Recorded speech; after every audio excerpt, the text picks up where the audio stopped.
Assalamualaikum warahmatullahi wabarakatuh. Perkenalkan, nama saya Hani Angelina dari Kepariwisataan 2 Angkatan 2020 dari Universitas Airlangga, jurusan Kepariwisataan. Di sini saya akan menjelaskan tentang kepariwisataan berkelanjutan atau Sustainable Tourism Development.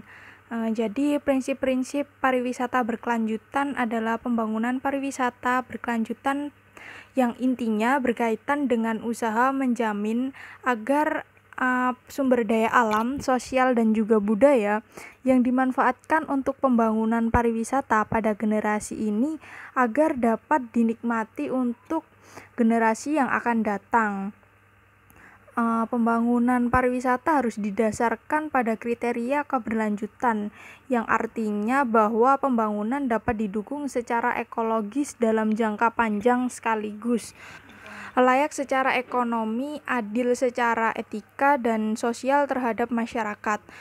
Pembangunan masyarakat berkelanjutan adalah pembangunan yang dapat didukung secara ekologis sekaligus layak secara ekonomi, juga adil secara etika dan sosial terhadap masyarakat. Artinya pembangunan berkelanjutan adalah upaya terpadu dan terorganisasi untuk mengembangkan kualitas hidup dengan cara mengatur penyediaan, pengembangan, pemanfaatan, dan pemeliharaan sumber daya secara berkelanjutan.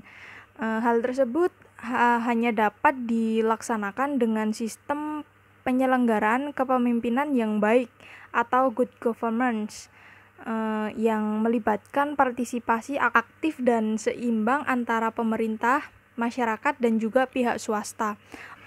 Dengan demikian, pembangunan berkelanjutan tidak saja terkait dengan isu-isu lingkungan, tetapi juga isu demokrasi, hak asasi manusia, dan isu lainnya yang lebih luas. Tidak dapat dipungkiri hingga saat ini konsep pembangunan berkelanjutan tersebut dianggap sebagai resep pembangunan terbaik, termasuk pembangunan pariwisata.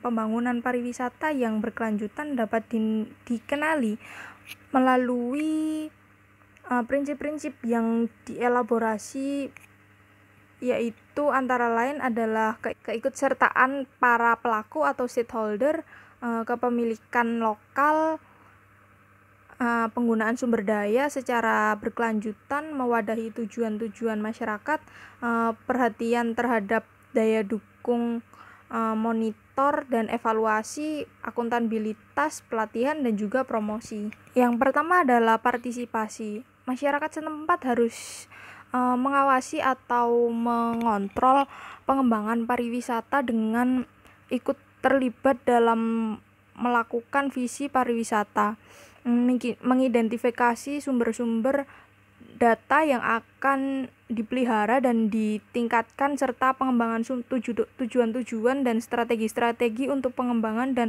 pengelolaan daya tarik wisata. Masyarakat juga harus berpartisipasi dalam mengimplementasikan strategi-strategi yang telah disusun sebelumnya. Yang kedua adalah keikutsertaan para pelaku atau stakeholder. Para pelaku yang ikut serta dalam pembangunan pariwisata meliputi kelompok institusi atau LSM, lembaga swadaya masyarakat, kelompok sukarelawan, pemerintah daerah, asosiasi wisata, asosiasi bisnis, dan pihak-pihak yang berpengaruh dan berkepentingan serta yang akan menerima dampak dari kegiatan pariwisata itu sendiri. Yang ketiga adalah kepemilikan lokal. Di sini pembangunan pariwisata harus menawarkan lapangan pekerjaan yang berkualitas untuk masyarakat setempat. Fasilitas penunjang kepariwisataan seperti hotel, restoran, dan sebagainya seharusnya dapat dikembangkan dan dipelihara oleh masyarakat setempat. Beberapa pengalaman menunjukkan bahwa pendidikan dan pelatihan bagi penduduk setempat serta kemudahan akses untuk para pelaku bisnis atau wirausaha setempat benar-benar dibutuhkan dalam mewujudkan kepemilikan lokal.